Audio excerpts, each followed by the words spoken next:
Olá, pessoal! Oi, pessoal. Meu nome é Sandra. Eu sou o Cláudio. E esse é o Vamos Combinar. Sejam muito bem-vindos ao canal dessa família brasileira que mora em Toronto, no Canadá. E o vídeo de hoje nós vamos falar um pouco sobre coisas que ninguém conta, quase ninguém conta, sobre emprego aqui no Canadá.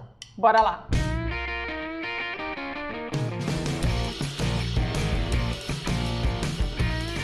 Antes de mais nada, eu quero dizer que essa é a nossa opinião, né? Coisas que nós vimos, que nós vivemos e aprendemos enquanto moramos aqui. Nós não somos profissionais de RH, de imigração, não somos profissionais de coisa nenhuma.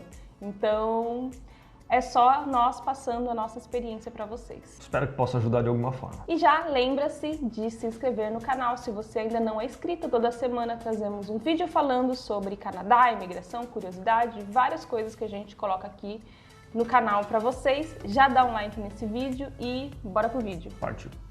Quando você está no Brasil e você está planejando vir para o Canadá, você fica disposto a fazer qualquer coisa, né? Porque vai ser no Canadá, né? Vai ser completamente diferente do que eu tô vendo por aqui, que seria um subemprego. Só que aí na hora que você chega aqui e você começa realmente essa vida no subemprego, pode ser que não seja tão fácil assim. A gente não concorda com o termo subemprego, a gente vai usar esse termo aqui porque é usado, mas a gente acredita que todo emprego ele é digno, né? Mas entende-se por subemprego aquele trabalho que você não requer ter habilidades específicas para executar, né? E muitas vezes são trabalhos pesados, né? Por exemplo, para carregar caixa, trabalhar como empacotador, alguns cargos na construção civil, trabalhar com faxina e coisas nesse sentido. São cargos que não requerem um treinamento profundo, não requerem nenhuma formação especial. Nenhuma comunicação em inglês, né, muito avançada. E é esse tipo de emprego que muitos imigrantes chegam aqui e vão executar. E normalmente o salário é o mínimo. E o ponto que a gente quer chegar aqui é, quando a gente está no Brasil, a gente está disposto a fazer tudo. Trabalho na construção, lavo prato em restaurante, vou fazer faxina e tudo mais. Nós tivemos alguns subempregos quando nós chegamos aqui no começo da nossa vida e a gente tem que dizer que não é fácil, né? Se fosse pra gente continuar muito tempo trabalhando daquela maneira para ter um salário mínimo e ter uma vida financeiramente restrita e um cansaço físico tão intenso, talvez a gente não tivesse chegado a quase 4 anos morando aqui no Canadá. Não, talvez não, porque o que a gente queria era ter uma vida melhor, e isso não seria ter uma vida melhor. É muito fácil a gente falar, não, prefiro lavar prato no Canadá do que tá aqui no Brasil, só que depois de 6, 8, 10 horas de pé lavando prato, você repensa até o que você tá fazendo aqui no Canadá. Então, eu acho que ter um subemprego faz parte, às vezes, do processo de imigração, fez parte do nosso, mas você tem que saber que é um degrau, né? Que você vem, passa por isso, até se você se colocar no mercado, fazer um curso, arrumar um emprego na sua área, mas tem que ser uma coisa temporária, né? Eu admiro muito quem trabalha com isso a vida toda, vocês estão de parabéns. A gente sempre vê na internet propaganda de o Canadá precisa de brasileiros, o Canadá precisa de engenheiros, o Canadá precisa de profissionais de TI. Com certeza, mas em vários países precisam de pessoas que têm a capacitação que eles estão querendo aqui. Só que antes de você embarcar, procure entender melhor o que cada empresa que promove isso está oferecendo. Porque existe muita gente honesta, mas também existe muita gente que está interessada em só pegar o seu dinheiro. Infelizmente, isso é verdade. E também tem aqueles anúncios, né? Por exemplo, que para o Quebec tem muito, né? Que as pessoas veem o anúncio e às vezes nos perguntam, é assim mesmo? O Canadá precisa de brasileiros? O Canadá precisa de mão de obra? Sim, precisa. Mas não é só você estar disposto a vir, né? Tem vários requisitos que você tem que cumprir para você entrar ali e se enquadrar naquele perfil de profissional que eles estão procurando. Então, vale a pena você se informar bem antes de você dar o primeiro passo, né? Leia bem o anúncio, se você tem dúvidas, né? Procura ajuda, procura alguém que já sabe. Se você não consegue ler em inglês, né, 100%, usa a ferramenta de traduzir, né, no Google Tradutor para você entender tudo que está escrito ali e fazer as coisas com clareza, né, sabendo qual passo que você está dando. A gente não está falando aqui que não é possível para você que não fala inglês, que já está com mais idade de migrar para o Canadá. A gente não está falando isso. É possível para todo mundo que queira imigrar, consegue. Mas você tem que vir pelos meios corretos, você tem que analisar o seu perfil, então você tem que ter uma estratégia feita para você. Aí sim vai ser possível imigrar para o Canadá. Dá para trabalhar sem inglês no Canadá? Dá. Tem um vídeo aqui no canal que eu coloquei no ar na semana passada que eu falo tudo sobre isso. Dá para trabalhar sem inglês sim, mas são encargos que requerem menos comunicação, então vão ser sempre entry-level jobs. E aí uma coisa que frustra muito profissional é que o seu sucesso profissional está diretamente ligado à fluência no inglês, né? Ao quão bem você fala o idioma inglês ou francês, se caso você morar no Quebec. Então, às vezes, você é um profissional com anos e anos de experiência que é excelente na sua área, mas você não tem o inglês que vai conseguir ser compatível com a função que você tem que exercer. Então, você vai acabar ficando para trás aí na hora do processo seletivo e provavelmente não vai conseguir chegar aqui direto para a sua vaga. Isso frustra muita gente. Então fica a dica, se você está pensando em iniciar um processo, um planejamento para vir morar no Canadá, já comece a estudar o quanto antes. Não perca tempo, porque você vai ter que começar uma hora. Então, o quanto antes você começar, melhor. Estude inglês com professores nativos na Cambly, use nosso código e ganhe a primeira aula grátis.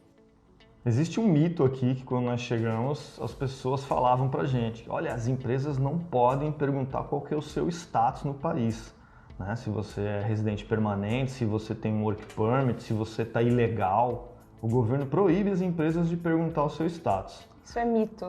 E quase todos os lugares que a gente trabalhou, as empresas perguntaram qual que era o nosso status. Em algumas vagas de emprego anunciadas dos sites das empresas, naqueles formulários online, tem lá perguntas. Você pode trabalhar legalmente no Canadá, sim ou não? Você é cidadão canadense ou residente permanente, sim ou não? Então ali você já pode estar sendo eliminado da vaga de trabalho na hora.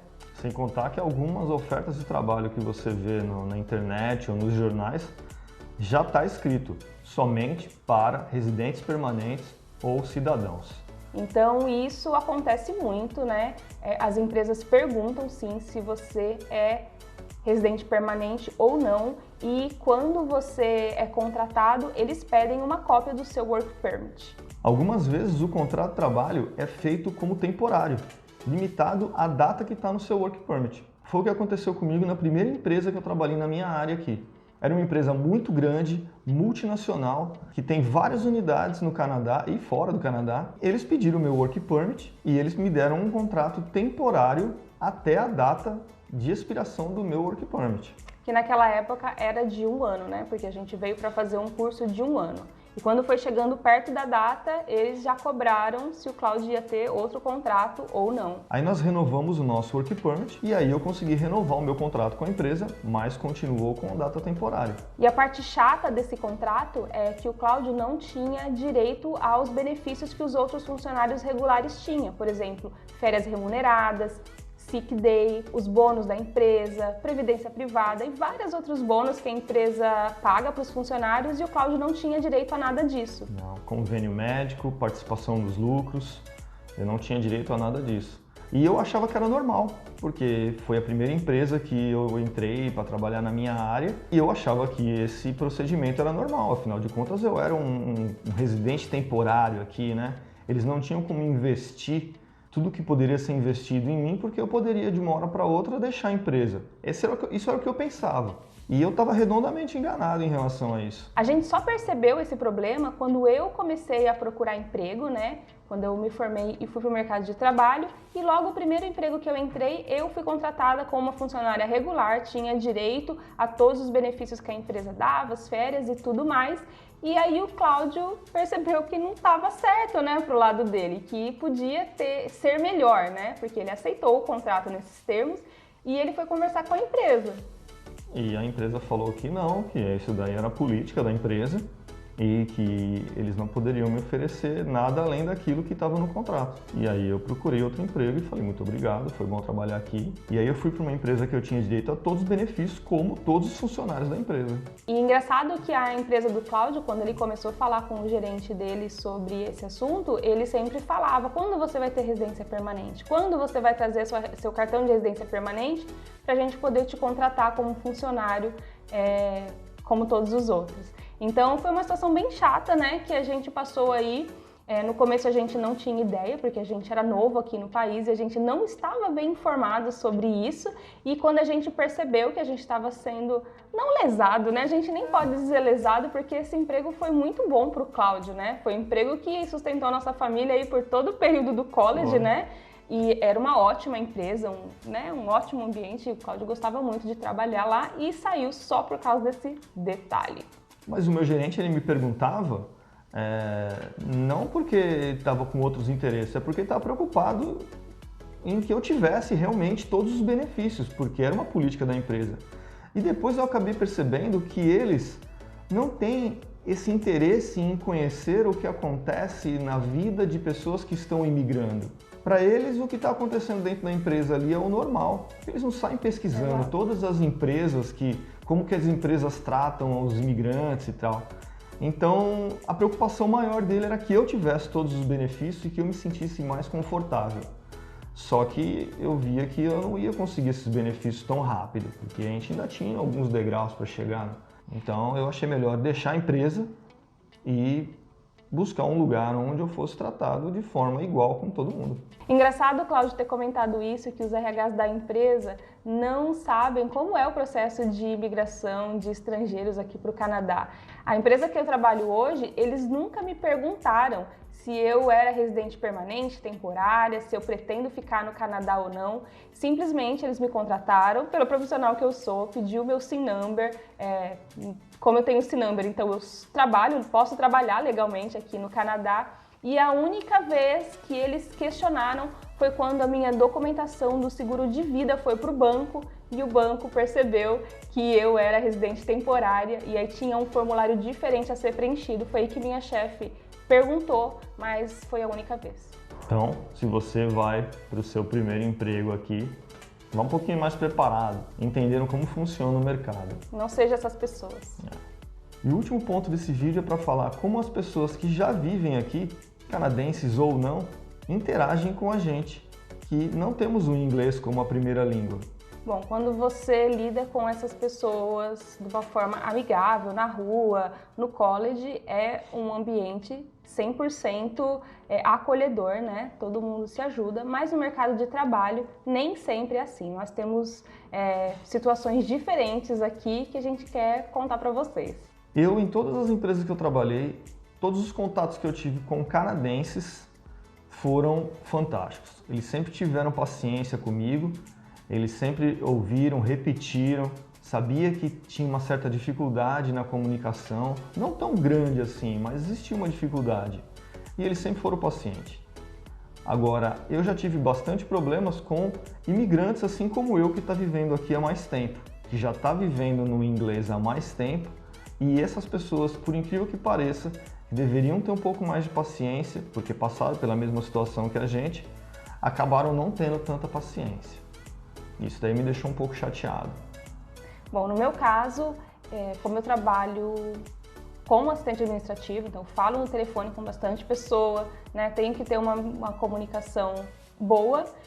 Algumas vezes eu passo alguns apertos, sim, com pessoas tendo um pouco de impaciência para esperar eu pensar, para eu formular uma frase, ou quando eu falo alguma coisa um pouco errada. Então eu já tive várias situações desconfortáveis, né, que a pessoa não teve paciência de me ouvir ou de esperar eu terminar a frase, né? Isso é ruim, né? Porque deixa a gente mais nervoso ainda para falar do que o normal. Então, nem sempre as pessoas vão ter a paciência com você porque você é imigrante. E quando você está num ambiente de trabalho estressante ou muito rápido, né? Nem sempre as pessoas vão ser tão simpáticas assim quanto a gente espera ou gostaria. Mas, como nós sabemos, pessoas são pessoas com qualidades e defeitos. E seja aqui no Canadá, seja na Austrália, seja na Inglaterra ou no Brasil, sempre você vai encontrar com pessoas que vão te tratar bem e que vão te tratar mal. Só para concluir, esse foi mais um pouquinho da nossa experiência com os trabalhos que nós tivemos aqui. E o nosso intuito aqui é deixar cada vez mais claro como que é viver fora do Brasil. Seja aqui no Canadá ou seja em outro país, porque não vai ser muito diferente. E não é estragar nem atrapalhar o sonho de ninguém, e sim contribuir para que o planejamento, que é a coisa mais importante para quem queira sair do Brasil, seja feito bem feitinho, com prós e contras, analisando cada detalhe, para que você, quando chegar aqui, o impacto de tudo que você vai viver seja mais tranquilo. É isso, gente. Muito obrigada por estarem até aqui nesse momento, nesse vídeo. Se você não deixou o like ainda, por favor, deixa o like que acho que a gente mereceu, né? Ajuda! Até o próximo vídeo. Um beijo pra vocês. Tchau! Tchau!